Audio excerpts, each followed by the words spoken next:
I'm going to talk about estrogen dominance today. So really quickly, what estrogen dominance is, estrogen is high, progesterone is low. Estrogen is high, progesterone is normal, or estrogen is normal, but progesterone is really low. So all three are estrogen dominance. And I'm going to talk about it on both sides so far as weight loss and hormones. So let's say we run a hormone panel. And a hormones panel says, usually I write Dutch testing because it's very comprehensive and we see a lot of stuff. And I'll talk about that in a second. But we run the hormone panel, and let's say the estrogen and progesterone are not estrogen high, progesterone low in one way or the other. So we say, well, it's not estrogen dominant. That still might not be the case. Here's why. So when we look in the weight loss side, we know that tricep fat, the fat that hangs down here, lower abdominal, the little pooch that gets down here, or hip fat back in there, back in the hips. Those are the three places where estrogen dominance occurs. So you can get the three major places that it occurs.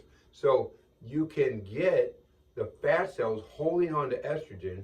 You can still on the hormonal panel be okay, but you're still holding on to that estrogen, and that's why you have those areas to store the estrogen. And when we put people on weight loss, a lot of times those cells break down and you get rid of that excess estrogen because you're breaking down the cells, and so the estrogen is going to leave the cells.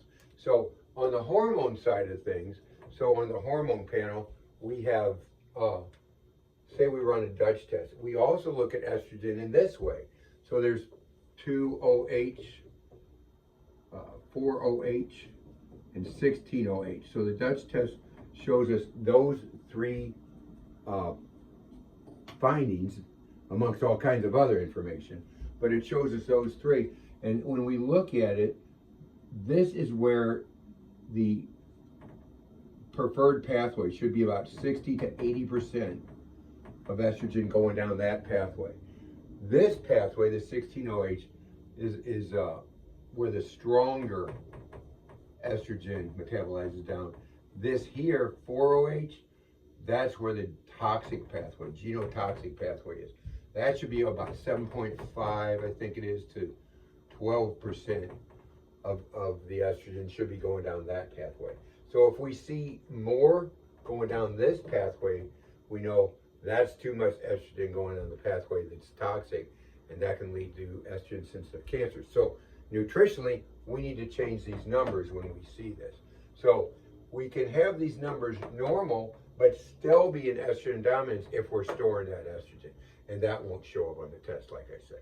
So that's briefly how estrogen dominance works. And we don't want to have that. Too much estrogen can lead to estrogen-sensitive problems that are estrogen-sensitive cancers. So until next time, take the right steps, reclaim your health, reclaim your life.